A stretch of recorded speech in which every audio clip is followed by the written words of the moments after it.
আসসালামু আলাইকুম রহমতুল্লাহ। আশা করছি সবাই ভালো আছেন, সুস্থ আছেন। আজকে আপনাদের জন্য নতুন একটি ভিডিও টিউটোরিয়াল নিয়ে আসলাম।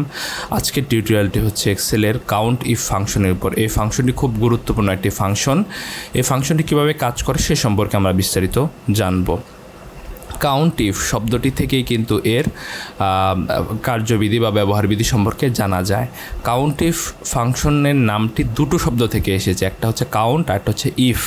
এটার মানে যদি আমরা বুঝতে পারি তাহলেই কিন্তু খুব সহজে এই ফাংশনটি আমরা বুঝতে পারবো। কাউন্ট এবং ইফ দুটো শব্দের সমন্বয়ে কাউন্ট ইফ ফাংশনটি গঠিত। তো কাউন্ট মানে গণনা করো, ইফ মানে যদি, মানে গণনা করো যদি এরকম হয়, মানে অর্থাৎ একটা শর্ত থাকবে, শর্তের আলোকে তুমি গণনা করো। আমরা এক্সেলে যারা ইফ ফাংশন সম্পর্কে জানি তারা জানি ইফ মানে একটা শর্ত, ইফস মানে অনেকগুলা শর্ত, এরকম বোঝায়। সো যেহেতু কাউন্ট ইফ মানে হচ্ছে একটা শর্তের আলোকে তুমি গণনা করো, মানে একটা শর্তের আলোকে সে গণনা করবে। শুধু কাউন্ট হচ্ছে গণনা করবে ওভারঅল, কিন্তু যখন কাউন্ট ইফ দেওয়া হবে তখন বোঝা যাচ্ছে যে কোনো একটা শর্তের আলোকে সে গণনা করবে। তো এখন যদি আমরা খেয়াল করি যে ফাংশনটা দেখি যে ফাংশনের ভিতরে কী কী আছে। কাউন্ট ইফ লিখতে হয়, ফাংশনটা লিখতে হলে কাউন্ট ইফ লিখতে হয়। প্রথম আমরা জানি একটা ইকুয়াল সাইন দিতে হয়, দিলাম, তারপর কাউন্ট ইফ লিখতে হয়, তারপর একটা ফার্স্ট ব্র্যাকেট দিতে হবে, তারপর দিতে হবে কি রেঞ্জ, অর্থাৎ তুমি যে এই গণনা করবা, এই শর্ত কাউন্ট ইফ করবা, সেটা কোথায় করবা, একটা রেঞ্জ দিতে হবে। তো আমাদের রেঞ্জটা হচ্ছে এতটুকু, এটা আপনার রেঞ্জ আরও বড় হতে পারে, তো রেঞ্জটা সে দেখায় দিতে হবে। দেন দিতে হবে ক্রাইটেরিয়া, তুমি যে এই রেঞ্জের মতো গণনা করবা কোন শর্ত অনুযায়ী, কিন্তু শর্ত থাকতে হবে কয়টা, একটা, কারণ এখানে বলা কাউন্ট ইফ মানে শর্ত মতো গণনা করো, যদি গণনা করো যদি, অর্থাৎ শুধু ইফ থাকলে একটা শর্ত, আর যদি ইফস থাকতো এস থাকতো সাথে মানে অনেকগুলো শর্ত। সো তাহলে আমরা একটা শর্তের আলোকে নির্দিষ্ট একটা রেঞ্জ থেকে কাউন্ট ইফ ফাংশন দিয়ে গণনা করে বের করতে পারি। তো এখানে দেখেন আমরা কয়েকটা দিছি, 50-এর থেকে বড় গণনা করবে, 50-এর থেকে ছোট। এটা মানে কি আমরা জানি যেদিকে মুখ করে থাকে, এই দেখেন 50-এর থেকে ছোট, এটা হলো 50 থেকে বড়, আর এটা হচ্ছে 70 থেকে বড়, এটা 80 থেকে বড়, এরকম বোঝায়। হ্যাঁ, তো এই জিনিসগুলো সে গণনা করবে। তো আমরা একটু দেখি, আমরা এখানে ফাংশনটা লিখি। ফাংশন লেখার জন্য আমরা কী দিতে হয়, ইকুয়াল সাইন দিলাম, তারপর ফাংশনের নামটা count if, COUNT count IF if দিলাম। দেওয়ার পর দেখেন এখানে চলে আসছে এই কাউন্ট ইফ মার্ক করা আছে এবং পাশের সংজ্ঞায়ন দেওয়া আছে। কি বলা আছে, counts the number of cells within a range that meet the given condition. অর্থাৎ একটা count the number of cells, একটা count the number of cells, অর্থাৎ সেলগুলো গণনা করো উইদিন এ রেঞ্জ, একটা রেঞ্জের মধ্যে সেলগুলো গণনা করো, কোনটা, that meet the given condition, যেটা আমার প্রদত্ত শর্ত মানে আমি যে শর্ত দিব সেই শর্ত যেটা মানে সেই সেলগুলাই একটা রেঞ্জ থেকে গণনা করে বের করে নিয়ে আসো, অন্য কোনো গণনা করা দরকার নেই। সো তারপর আমরা কি, তাহলে এখন আমরা এই যেহেতু এটা মার্ক করা অবস্থায় আছে সেহেতু আমরা কিবোর্ডের ট্যাব বাটন প্রেস করতে পারি, তাহলেও কি করবে সে প্রাইমারি স্ট্রাকচারটা নিয়ে নেবে। প্রাইমারি স্ট্রাকচারটা কেমন, এইগুলো সব লোয়ার কেসে আছে, এক্সেলে ফাংশনগুলো সব আপার কেসে হয় বা ক্যাপিটাল লেটারে হয়, তো সেগুলো সবগুলো ক্যাপিটাল লেটার করে নেবে এবং ফার্স্ট ব্র্যাকেটটা অটোমেটিক দিয়ে দেবে। অথবা কি করতে পারি, আমরা এখানে মাউসের লেফট বাটন দিয়ে এখানে ডাবল ক্লিক করতে পারি, তাহলে কিন্তু সে প্রাইমারি স্ট্রাকচারটা নিয়ে নেবে। তা আমরা এখানে ডাবল ক্লিক করলাম মাউসের লেফট বাটন দিয়ে। দেন এখন এখানে দেখেন নিচে আমরা যে এটা ফাংশনের ফাংশনের বিস্তারিত দেখছি, এখানে কিন্তু সেম দেখাচ্ছে। সো এটা ভুল হওয়ার কোনো সম্ভাবনা নাই। আপনার যখন একটা দেখাবে যে এখানে দেখাচ্ছে, তখন কিন্তু আপনি খুব সহজে আসলে বসাতে পারবেন। তো মুখস্থ করার দরকার না, আমরা অনেক মুখস্থ করি, আসলে এটা মুখস্থ করার কিচ্ছু না, এটা কিন্তু অটোমেটিক আপনাকে দেখাচ্ছে। যাই হোক, তো কাউন্ট ইফ দিলাম, তারপর ফার্স্ট ব্র্যাকেট দেওয়া আছে, রেঞ্জ, এখন রেঞ্জটা দেখেন বোল্ড হয়ে আছে। হ্যাঁ, এখানে বোল্ড হয়ে আছে কি রেঞ্জ, তো রেঞ্জ দিতে হবে। রেঞ্জ কোনটা আমাদের, এই যে এটা রেঞ্জ। এটা এখন রেঞ্জ দেখানোর নিয়ম কি, আমরা দুইটা নিয়ম জানি। রেঞ্জ দেখার নিয়ম হচ্ছে প্রথমটা দিতে হয় এবং শেষটা দিতে হয়, মাঝে কি দিতে হয়, কোলন চিহ্ন দিতে হয়। তো আমরা ম্যানুয়ালিও দিতে পারি, ম্যানুয়ালি কি, এটার উপরে ক্লিক করলাম, করার পর তারপর কি কোলন চিহ্ন দিলাম, দেওয়ার পর এই যে শেষের বিটুটা খেয়াল করার দরকার নাই, সে অটোমেটিক ধরে নিচ্ছে আপনি এই ঘর থেকে এই ঘরে শেষ হবেন, কিন্তু আমাদের যেহেতু শেষ ঘরে ক্লিক করলে এই শেষের বিটুটা চলে যাবে। দেখেন শেষ ঘরে ক্লিক করলাম, সাথে সাথে শেষের বিটুটা চলে গেছে। দেন এখন কিন্তু সে রেঞ্জ নিয়ে নিয়েছে B2, এটার মানে হচ্ছে B2 থেকে শুরু হয়ে B3 পর্যন্ত B13 পর্যন্ত সবটা রেঞ্জ দিলাম। তো রেঞ্জ দিলাম, তারপর কি দিব, কমা, তারপর হচ্ছে ক্রাইটেরিয়া দাও। এখন আমাদের ক্রাইটেরিয়া কি, আমাদের ক্রাইটেরিয়া হচ্ছে 50-এর বড় সংখ্যাগুলা। তা আমরা এখানে লিখতে পারি, হ্যাঁ, কি দেখেন এই যে 50, এটা এভাবে লিখলে কাজ হবে না। কেন, এটাই দেখেন এখানে কয়টা জিনিস দিচ্ছি আমরা, এই কন্ডিশন দিচ্ছি। এখানে যদি শুধু সংখ্যা দিতাম আমরা সমস্যা ছিল না, কিন্তু যেহেতু আমরা একটা সংখ্যা প্লাস হচ্ছে একটা একটা হচ্ছে সাইন দিচ্ছি, তখন এটা কি দিতে হবে, টেক্সট আকারে দিতে হবে। টেক্সট আকারে দেওয়ার নিয়ম কি, এটা হচ্ছে ডাবল কোট দিতে হবে, এই যে শেষেও কোট, কোটেশন সাইন, প্রথমেও কোটেশন মার্ক দিতে হবে। হ্যাঁ, সো এই ডাবল কোট যখন দিলাম তখন সে এটা কী হয়ে গেছে, আমরা জানি টেক্সট হয়ে যায়। আমরা যারা হচ্ছে টেক্সট টেক্সট ফাংশনটা দেখেছি তারা জানি।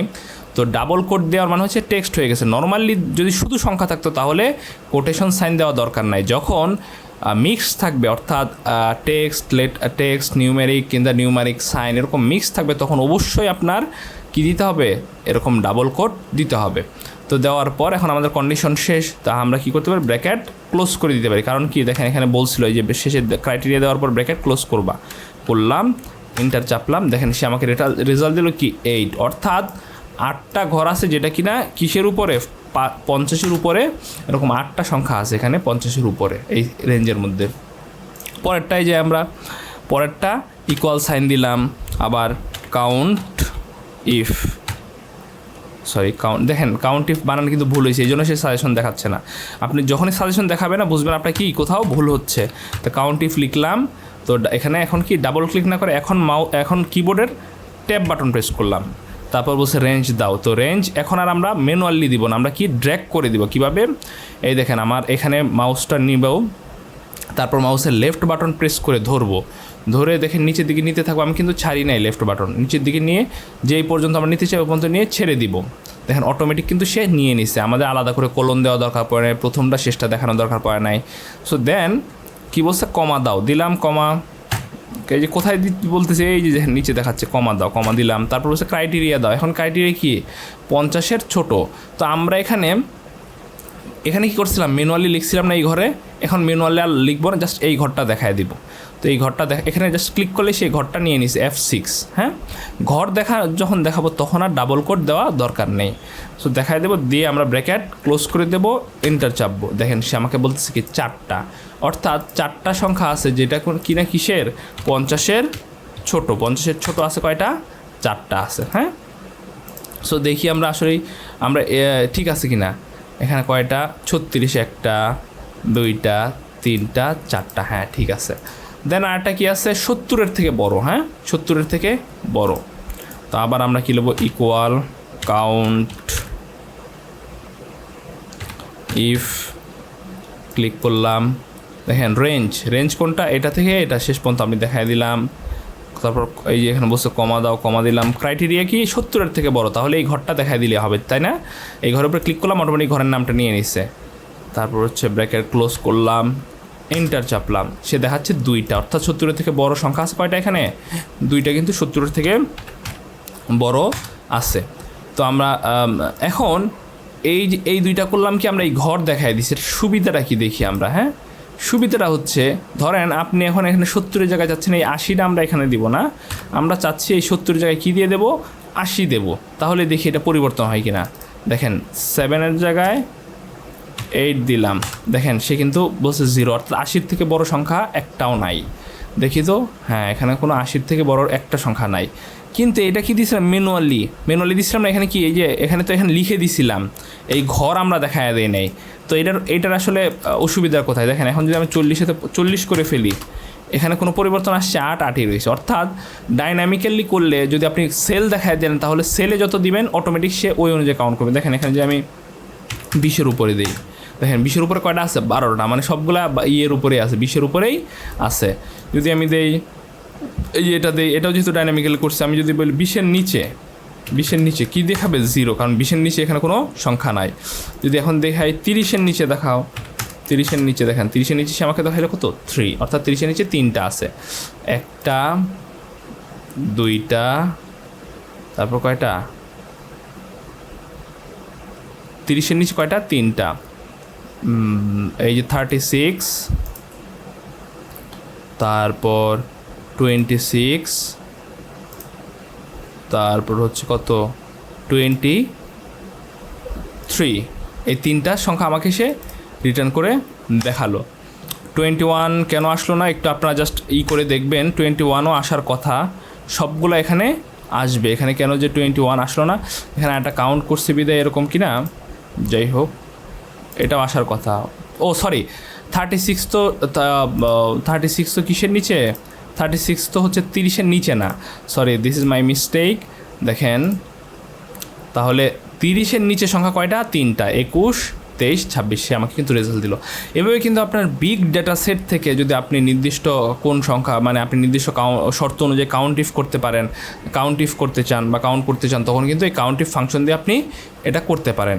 তো আশা করছি কাউন্ট ইফ ফাংশনটা আপনারা বুঝতে পেরেছেন। নতুন কোনো টিউটোরিয়ালে নতুন কোনো ফাংশনটি নিয়ে আলোচনা হবে। সেই পর্যন্ত আল্লাহ আপনাদের ভালো রাখুন, সুস্থ রাখুন। আসসালামু আলাইকুম ওয়া রাহমাতুল্লাহ।